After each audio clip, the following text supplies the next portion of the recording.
Moondust by Roobles, with 18 thumbs up, 3 thumbs down, 17 comments, and 430 referrals.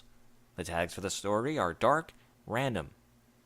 Hey kids, ever want to make your very own magical pony narcotics? Well, Blank Flank is here to teach you the ins and outs of Moondust, the most popular hallucinogen on the Canterlot market.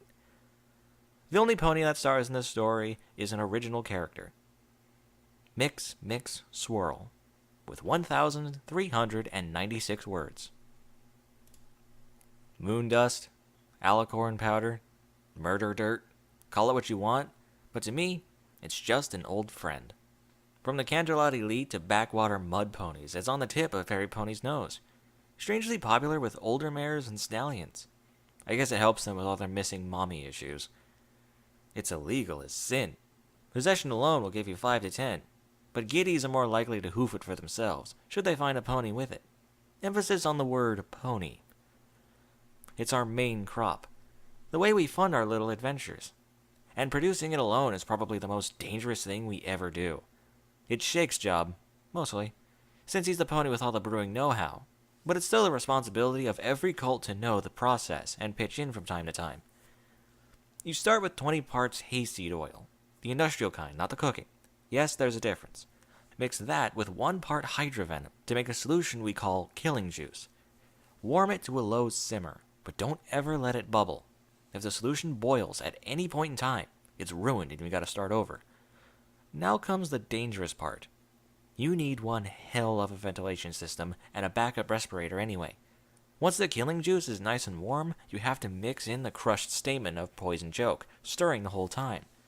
I'm no alchemist, so I'm not going to pretend to understand how this shit works, but Jake says the hydrovenom bonds with the curses embedded in Poison Joke, creating a new compound with a very low boiling point. What this means is that you mix the two, it starts giving off a vapor straight from Tartarus itself. A single whiff of it will kill a pony on the spot, twisting up her insides. Happens all the time in dust farms. Some ponies skimp on ventilation, and authorities arrive on the scene after neighbors complain about the rotting smell. Anyway, you mix in 2 parts killing joke, and keep stirring until the vapor stops. Then you keep stirring anyway, because if there's any hydrovenom left, you're going to fuck up the first pony that tries the batch, and killing off or disfiguring your clients is a good way to ruin your reputation. That's also why most customers make you try some of your own dust in front of them before they'll buy a batch. But once you're bored out of your mind and your hoof is getting sore, and you're damn sure you mix it all, you pour the remaining mixture through a sieve and collect it in a jar. Don't ever fill a jar more than halfway, though. Use a second one if you're not sure. Let it cool off a bit. Take a smoke break or something, and get back some feeling in the hoof you've been stirring with. When you're good and ready, mix in 6 parts Heart's Desire. Seal the jar, write the date on the lid, and let it sit for a week. There's some flexibility here, but if you open up too soon, then your dust isn't going to be very potent. If you open up too late, then it's going to smell really, really bad. That's the other way dust farms sometimes get found, though usually the neighbors can't tell the difference between the two. Yeah, it's that bad. So it's a week later, and you've opened up the jar. The mixture should be lumpy and kind of reddish purple, and if it was done right, it should now be taking up the second half of the jar. But if there's any mold on the top, that means the jar wasn't properly sealed and you have to start over, which is not only annoying as fuck, but it's costly too, because you know that tiny bit of hydrovenom way back from the beginning? That usually has a black market value of around 500 bits. And trust me, it's not something you want to go out collecting on your own. So you've gotten this far without screwing up, and you've got a lovely jar of purple mushy shit we call Luna's tea. Some ponies actually stop here. You've got about a 5-hour window before it spoils, where you can actually eat or drink it. Some social rings even consider it a delicacy, but they're fucked in the head for more than one reason.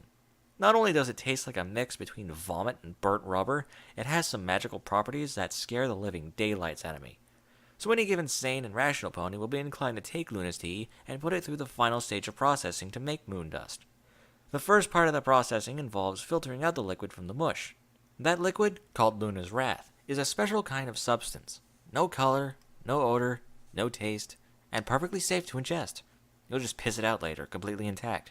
It's unremarkable in every way except for 2 things about it. As far as any pony knows, it can't be broken down by conventional means, and when it's ignited by a searing spell, it will create a magical flame that can't be put out.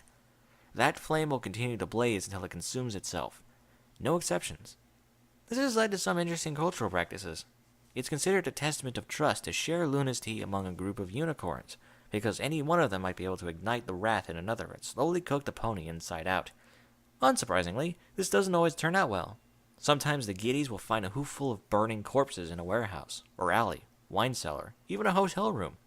Sometimes it's a deal gone wrong, or an assassination, or a message from one clique to another, or even just a simple interrogation technique of "we'll kill you once you tell us what we want to know." Whatever the cause, they're all still called the same thing.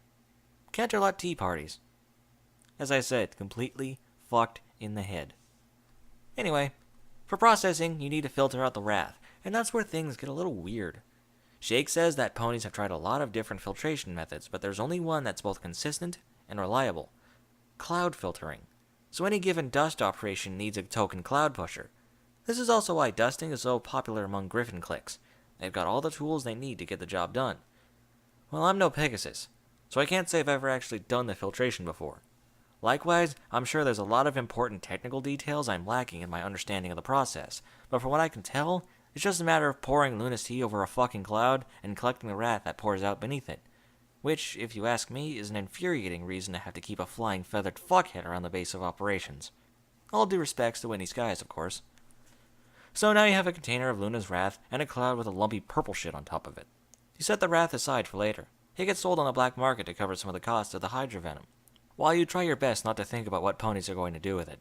For now, though, you instruct your feathered fuckhead to take the cloud and put it on a simple baking sheet.